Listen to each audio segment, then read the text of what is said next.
Creo que podemos empezar a platicar. Ahí se va llegando alguien más, pues lo voy agregando. Bien, le preguntaba yo a Belén, ahorita los que escucharon, sobre las actividades, ¿no? No sé qué les parecieron, creo que están interesantes otra vez. La primera actividad tenía que ver con dos canciones.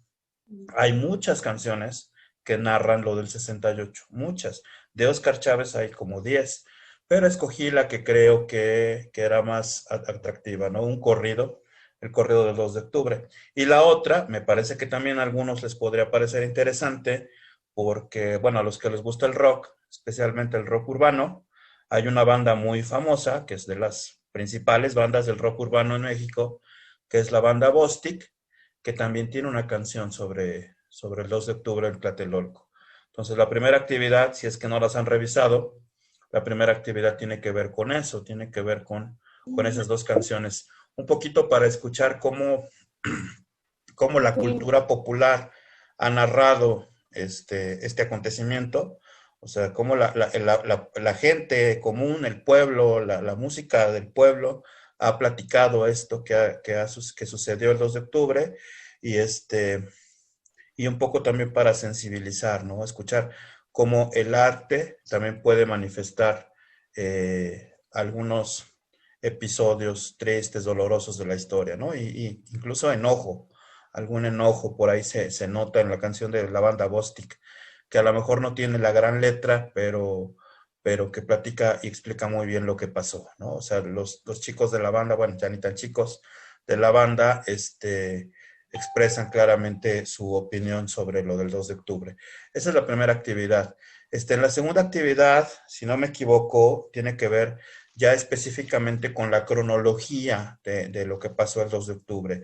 Ya ven que la semana pasada la habíamos platicado de manera así muy rapidita, que lo del acontecimiento de la matanza de Tlatelolco, un poco las causas y cómo se dio, y como les había prometido, una de las actividades de esta semana tiene que ver con la cronología. La segunda actividad es eso, tiene que ver con la cronología de lo que pasó el 2 de octubre, específicamente paso a paso, ¿no? Las fechas, ya ven que yo hablé así, yo le calculaba más o menos en junio, julio pasó tal cosa. Bueno, en la actividad 2 ahí tienen la cronología específica. Luego la actividad 3 también me parece interesante, no se las había anunciado, pero los que ya hayan llegado ahí o ahorita que lleguen van a descubrir que hubo otra matanza después. La matanza de Tlatelolco no fue la única matanza de estudiantes. Hubo otra matanza en donde quizá murieron menos personas, pero que fue todavía peor matanza que la de Tlatelolco. ¿Y por qué digo peor? Pues porque se sabe también que estuvo organizado por el gobierno. Se sabe la estrategia que usaron, se sabe cómo se prepararon durante años. Esos grupos llamados los halcones, los prepararon durante años. Bueno, ahorita retomo esto del halconazo, el jueves de Corpus. Eh, ya van llegando más chicos y eso me da mucho gusto. Bien, eh, quería preguntar, a ver, ¿quién de ustedes me puede dar una definición de lo que hemos visto hace 2 semanas y la semana pasada? ¿Quién de ustedes podría darme una definición de lo que es una guerrilla? ¿Es una guerrilla? ¿Quién podría darme una idea? De lo que vieron, por ejemplo, en la película El Violín. La película El Violín trató sobre una guerrilla. ¿Qué es una guerrilla, chavos? A ver, hablen ahora, no me dejen solito porque se siente regacho. ¿Qué es una guerrilla? Este, son como enfrentamientos que tienen, ¿no? ¿Quién? O sea, sí son enfrentamientos, pero ¿quién los tiene? Pues ya sean dos movimientos o estados. Estados, no, eso es una guerra. Bien, buen intento, buen intento. A ver, se parecen las dos palabras, guerra y guerrilla. De hecho, guerrilla deriva de la palabra guerra, profe, pero no. A ver, te escucho, Julio. no, que son pequeños combates, bueno, pequeños enfrentamientos entre grupos militares. Más o menos se parece un poco lo que dices con lo de Daisy. Necesito más preciso. Miguel, ¿tienes alguna idea de lo que es una guerrilla? Miguel Cortés, ¿no? Creo que no me está escuchando. Bien. Profe, eh, a ver, Ademar, ¿qué pasó? es una formación no organizada por los militares contra movimientos políticos. Bien, bien, es un acercamiento mejor. A ver, una guerrilla, chavos, es un grupo del pueblo organizado. Es la gente organizada para pelear contra el gobierno. Eso es una guerrilla. Es un grupo de pocos hombres, ojo, pocos hombres, no es un ejército, o sea, no es una formación donde haya 10,000 o 20,000 soldados, no tienen cuarteles, no tienen tanques, no tienen escuela militar, no, no, eso es el ejército. Las guerrillas son grupos inconformes, gente que se organiza para armarse, para entrenarse y luchar generalmente contra el gobierno, de hecho es contra el gobierno. Si se acuerdan un poquito del semestre anterior, cuando vimos la Revolución Cubana, de hecho la Revolución Cubana fue una guerrilla. Fue el grupo este formado por el Che Guevara, Fidel Castro, Raúl Castro y unos cuantos, Camilo Cienfuegos, este, eran unos pocos. De hecho, si se acuerdan, platicamos que una pequeña lanchita zarpó de Veracruz hacia Cuba con 81, 82 personas. Eso era la guerrilla. Era un grupo de pocas personas que estuvieron en México entrenándose, los de la Revolución Cubana estuvieron en México entrenando, preparándose. Ahí hay una historia muy sabrosa, como incluso un luchador los entrenaba físicamente, un militar, un exmilitar los entrenaba en tiro, en disparar armas, se compraron un rancho ahí escondido y iban a correr, iban a cazar conejos, porque una guerrilla generalmente se oculta en la sierra.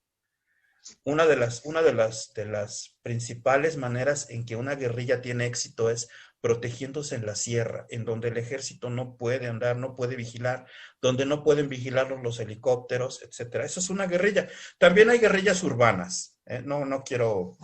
No quiero negar esa parte. Hay guerrillas urbanas, hay guerrillas en las ciudades, también las hay, pero principalmente las guerrillas que han funcionado en el mundo a lo largo de la historia, esas guerrillas generalmente viven en la selva, en la sierra, se esconden en los árboles.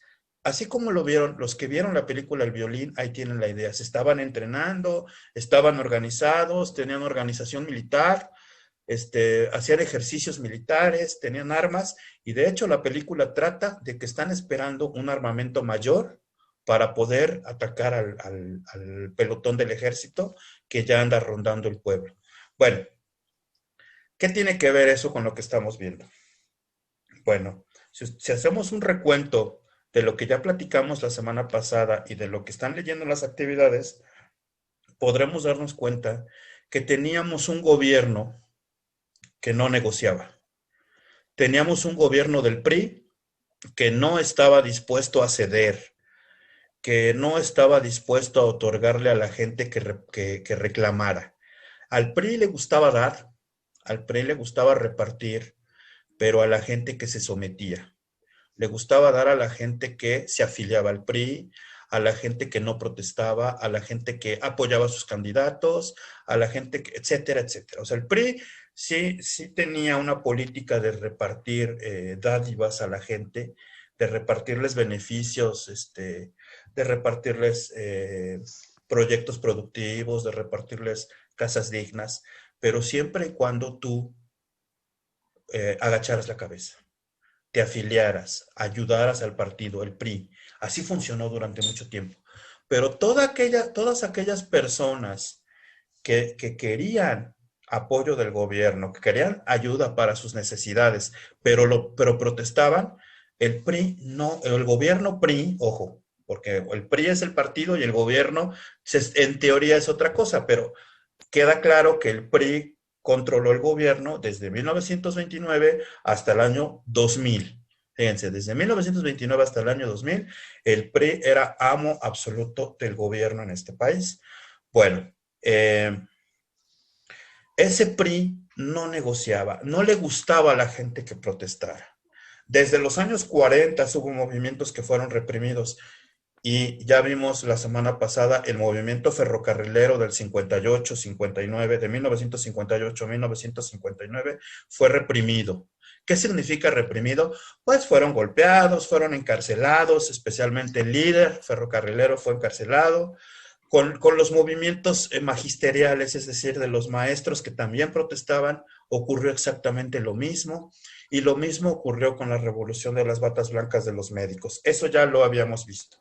Entonces, tenemos claro que era un gobierno que no iba a negociar, que si tú querías tener algún beneficio por parte del gobierno, tenías que agachar las orejas, agachar la cabeza y esperar tu turno, porque además, pues los recursos no alcanzan para darle a todos siempre. Eso queda claro. Entonces, cuando viene la protesta de estudiantes de 1968, cuando los estudiantes entran en conflicto con las autoridades por un pleito entre dos prepas, se pelean y va la policía y golpea a los estudiantes, se los lleva a la cárcel, los desaparece unas horas y empieza todo un movimiento al cual se unen maestros, se unen trabajadores, se unen amas de casa, se une la sociedad civil, porque los chamacos empiezan a protestar, ya no nada más por la represión policíaca, sino ahora empiezan a pedir democracia.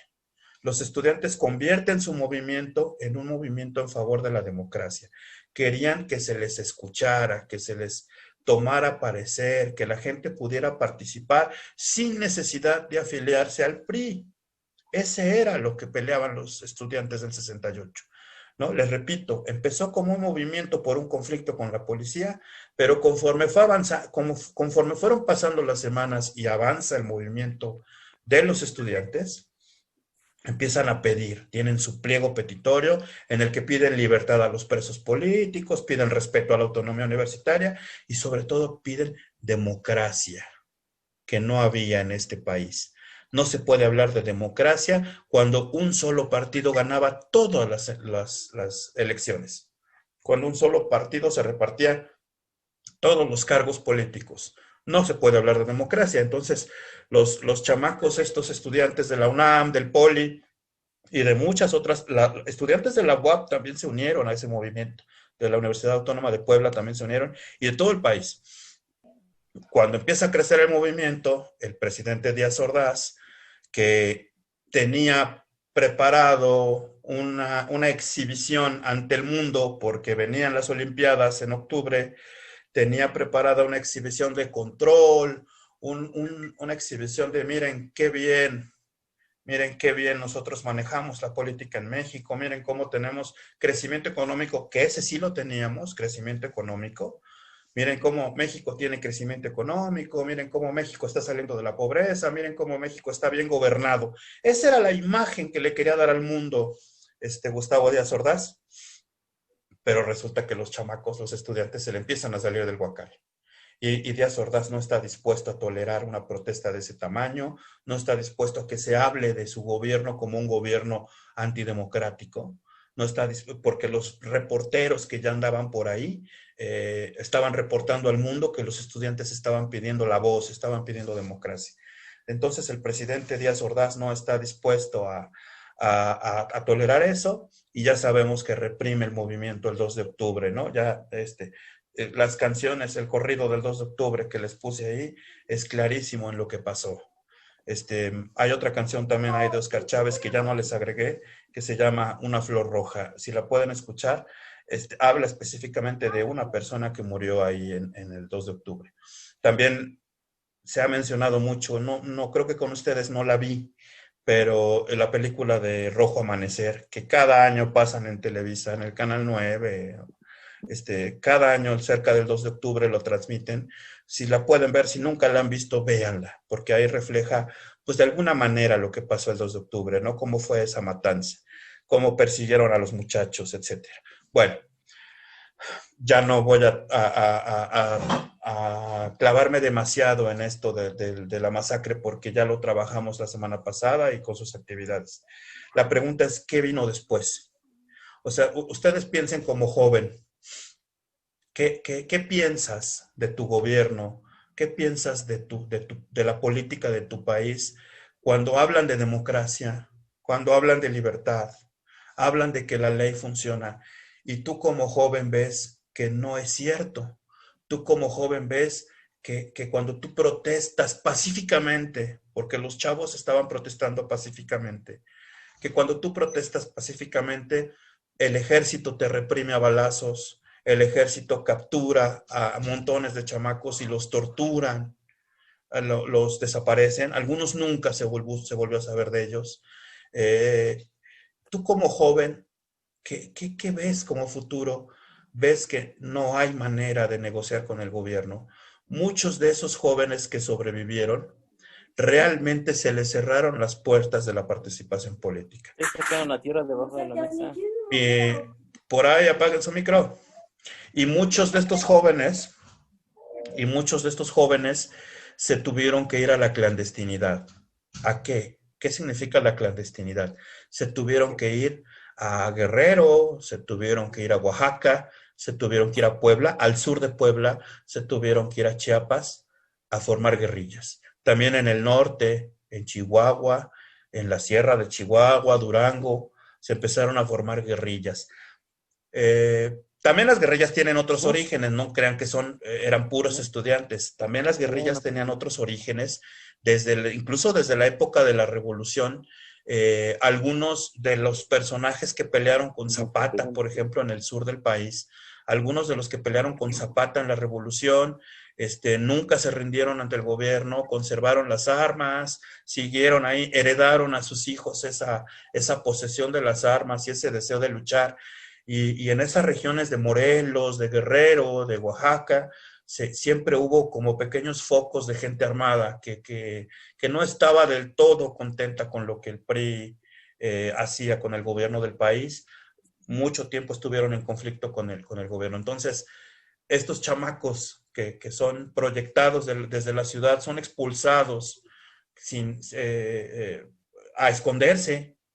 Son expulsados a esconderse porque son perseguidos por la policía, porque son perseguidos, asesinados cuando son encontrados muchos de ellos. Sus familias son violentadas, es decir, cuando andaban detrás de un chamaco líder del 68 y no lo encontraban, capturaban a sus mamás, capturaban a sus hermanos, los llevaban con cualquier delito por posesión de droga, porque se pasaron el alto y los metían a la cárcel hasta que aparecieran el chamaco, el personaje que querían atrapar.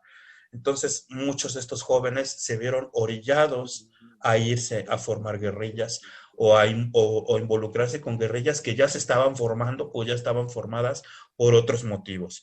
Entonces, los años 70, o sea, recuerden que lo de los estudiantes fue en el 68. A partir de los años 70 va a haber aquí un auge de guerrillas en México. Esto yo casi estoy seguro que ustedes no lo sabían.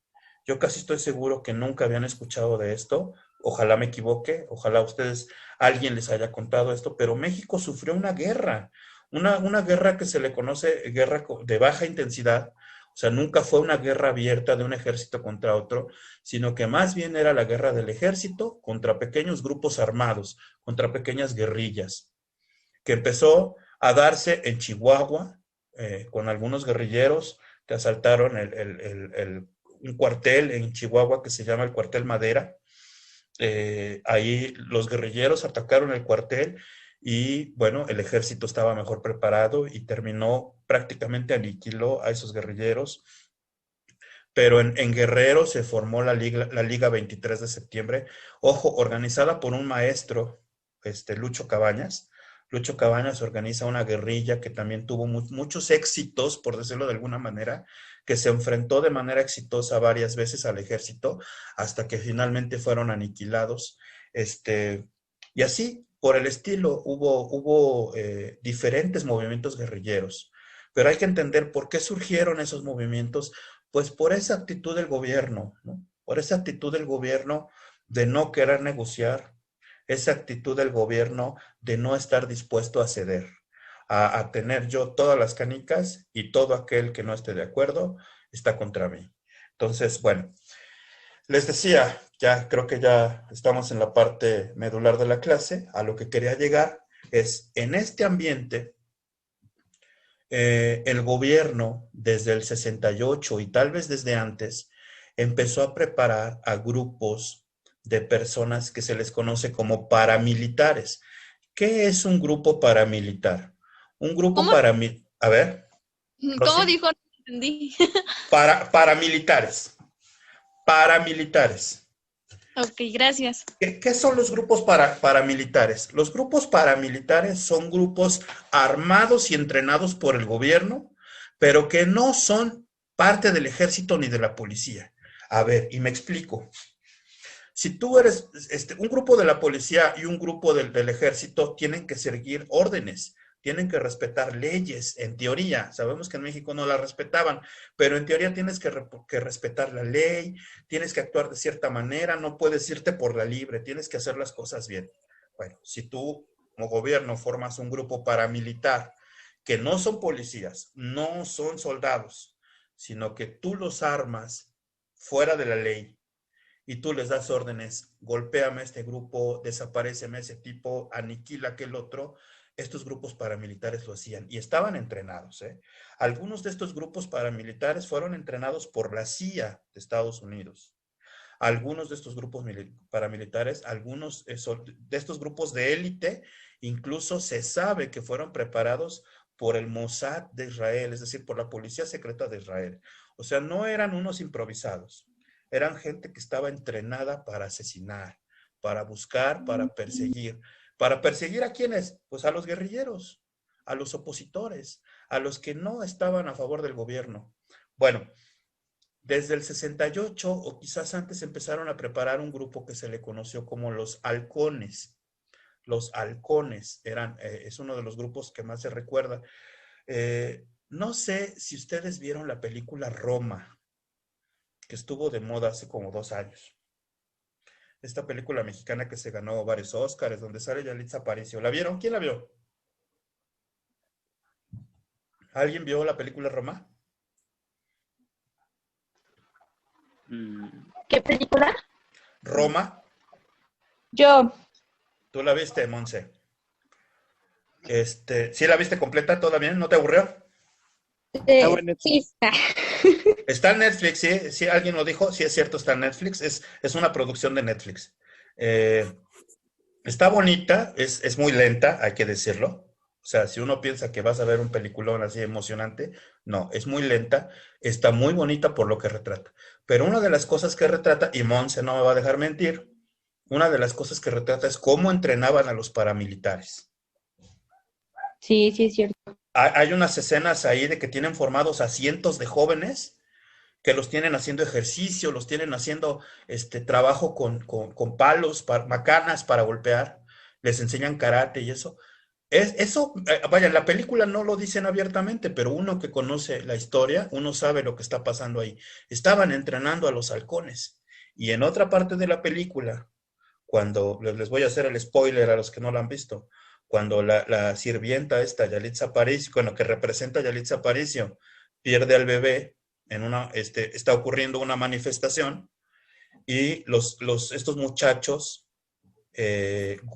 llegan a golpear a los estudiantes. No se ve, en la película no se ve, ¿no? Nada más te enteras que está pasando algo afuera de la tienda y que están golpeando y se oyen balazos y todo.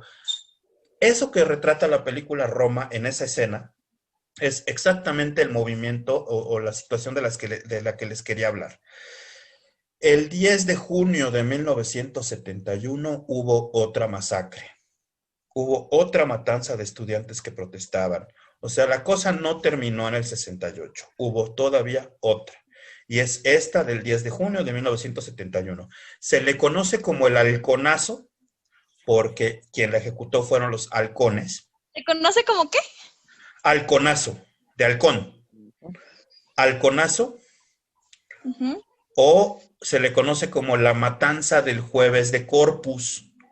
Ah, ya. El jueves de Corpus, ¿sale? Bueno, entiendo que lo de Corpus Christi es una celebración católica, que se da por ahí de junio, y ese año era precisamente esa fecha, el 10 de junio, estaba la celebración del jueves de Corpus, y ese día los estudiantes estaban protestando. Fíjense, la cosa estuvo así. Los estudiantes de la Universidad de Nuevo León, en Monterrey, estaban protestando por la autonomía de su universidad, por las colegiaturas. Algún problema tenían los estudiantes de allá. Hicieron una huelga, hicieron una marcha allá en Nuevo León. Y entonces los estudiantes de la Ciudad de México se solidarizaron. Los estudiantes de la Ciudad de México, de la UNAM y del POLI, dijeron, vamos a marchar en apoyo a nuestros compañeros de Nuevo León. O sea, el problema ni siquiera era en la Ciudad de México. El problema era Nuevo León. Y los chamacos salen a protestar, otra vez, pacíficamente, con pancartas, con letreros, mentando madre, si ustedes quieren, mentándole la madre al presidente, pero nadie se ha muerto nunca de una mentada de madre, pero de balazo sí. Los chamacos empiezan a marchar y de repente en alguna de las calles, perfectamente planeado por la policía, los detienen, los encierran, los encajonan en la calle por la que venían marchando, por el frente y por atrás, y por los callejones que venían laterales, 3 callejones que venían laterales, entran los halcones, decenas o docenas de golpeadores profesionales, de grupos paramilitares, que entraron con palos y con armas directamente a golpear, a matar. 120 estudiantes murieron esa tarde. O sea, yo vuelvo a hacer un llamado a ustedes que piensen. Tú como estudiante, ¿qué pensarías si ves que hace 2 años, hace 3 años, en el 68, mataron a muchas personas en Tlatelolco? Y hoy, 10 de junio del 71, estás marchando pacíficamente, protestando, y otra vez los vuelven a matar, a balazos, a palazos. Los jóvenes se trataban de resguardar en las ambulancias, le pedían ayuda a las patrullas, porque los que los estaban golpeando no estaban vestidos ni de soldados ni de policías. Simplemente parecían golpeadores. Se sabe que los jóvenes le estaban pidiendo ayuda a las ambulancias, a los policías, pero los policías tenían órdenes de no ayudarlos, porque justamente la idea del gobierno era acabar con ellos, terminar con los que estaban protestando. Fue otra matanza cruel de estudiantes. Y bueno, si ya se estaban formando algunas guerrillas, pues esto del 71, esto del halconazo, terminó provocando otra vez que muchos jóvenes salieran de la Ciudad de México, se fueran a resguardar a Chiapas, a Guerrero, a Oaxaca, a Michoacán, a Chihuahua, a Durango, y empezaran a involucrarse con guerrillas. Ahora, ya como guerrillas, pues ya estaban un poco mejor organizados. Ya como guerrillas empezaron, algunas de esas guerrillas, se sospecha que algunas de esas guerrillas estaban en contacto con socialistas, con los rusos, con los soviéticos. Acuérdense que estamos hablando dentro de la Guerra Fría. Acuérdense que en la Guerra Fría los soviéticos patrocinaban grupos armados para armar revoluciones y volver a los países socialistas. Y acuérdense que Estados Unidos hacía lo mismo para luchar contra los socialistas. Entonces, esto se empezó a dar una guerra debajo del agua, que los medios de comunicación oficiales, como la televisión, no publicaban. Esto no se sabía en la televisión, esto no se sabía en ningún lado, ¿no? Pero en el bajo mundo, a nivel de suelo, el ejército estaba enfrentando guerrillas en muchas partes del país. Todo eso ocurrió a lo largo de todos los 70s.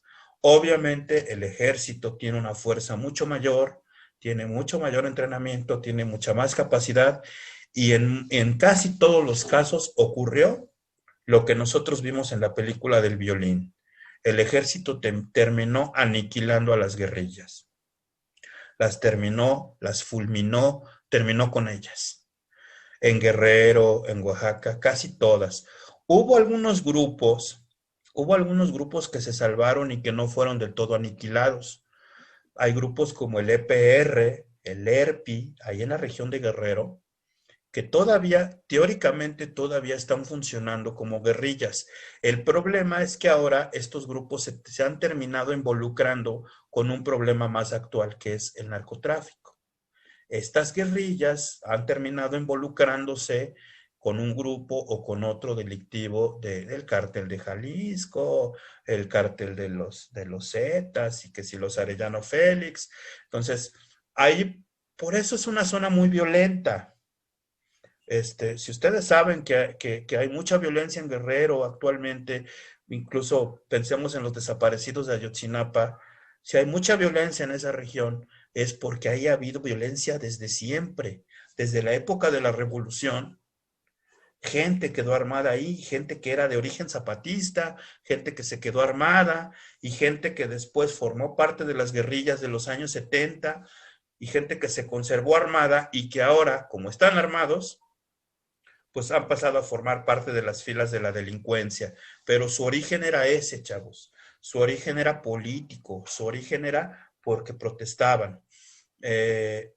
Bueno, ya me voy a dar un saltote a hablar del Ejército Zapatista de Chiapas. Esto lo vamos a ver más adelante, me parece que es en la unidad 2. Hay un grupo de encapuchados, de pasamontañas, que todavía de vez en cuando salen en la tele, los zapatistas, de los cuales el más conocido es el famoso subcomandante Marcos, que de vez en cuando salen a la luz y hacen comunicados, y hay que decirlo, ellos son un grupo guerrillero que controla, todavía hoy controlan pueblos enteros en Chiapas. Hay zonas de Chiapas que no controla el gobierno mexicano, porque los controlan los zapatistas. Esos pueblos se llaman caracoles, es el nombre que les pusieron, y están gobernados por guerrilleros zapatistas. Este Ejército Zapatista de Liberación Nacional es un heredero de todas estas luchas de estudiantes y de guerrilleros de los años 70, ¿sale? Entonces, hacia allá vamos, chavos. Hacia allá vamos a ver esto de actualidad. Todavía hoy en México hay un grupo guerrillero en Chiapas que se llama Ejército Zapatista y que controla una parte importante del territorio de Chiapas. Y que de repente cuando hay algún movimiento en Sonora o en Michoacán de algún grupo indígena que está siendo afectado, todavía los zapatistas aparecen ahí y andan armados, ¿eh? Ellos le declararon la guerra al gobierno en el 94, hubo una guerra en 1994 en Chiapas, se detuvo por muchas negociaciones, pero no se ha resuelto el problema, los zapatistas siguen armados. Bueno, chavos, miren, me quedan 3 minutos. No sé si alguien tenga alguna pregunta, alguien quiera comentar algo. ¿Algún comentario? ¿Alguien de ustedes ya sabía de esto, de las guerrillas? ¿Alguien ya tenía idea de que habían existido guerrillas? ¿Lo habían escuchado antes? No. Yo sí, ¿Tú sí, Daisy? sí. ¿Qué habías escuchado? Lo que pasa es que, bueno, anteriormente nuestros abuelitos nos contaban eso porque el papá de mi abuelito estuvo en eso de las guerrillas que hubo. Ah, perfecto. Mira, tú sí estabas informada. Excelente, qué buen comentario. ¿Alguien más? ¿Rosy? No. No, tú no. Bien, No. chavos. Pues, No. pues ese es el asunto. Miren, es importante saber todo esto. Es importante saber la historia, como les decía cuando empezamos en primero, no sé si se acuerdan, la historia no nada más es ver el pasado. Cuando tú empiezas a estudiar la historia, terminas llegando a estudiar el presente. Esto que estamos platicando, bueno, ya tiene 40 años. 50 años lo del 68, 40 años lo de las guerrillas, las últimas que fueron aniquiladas, pero hay líneas que se pueden extraer hasta la actualidad.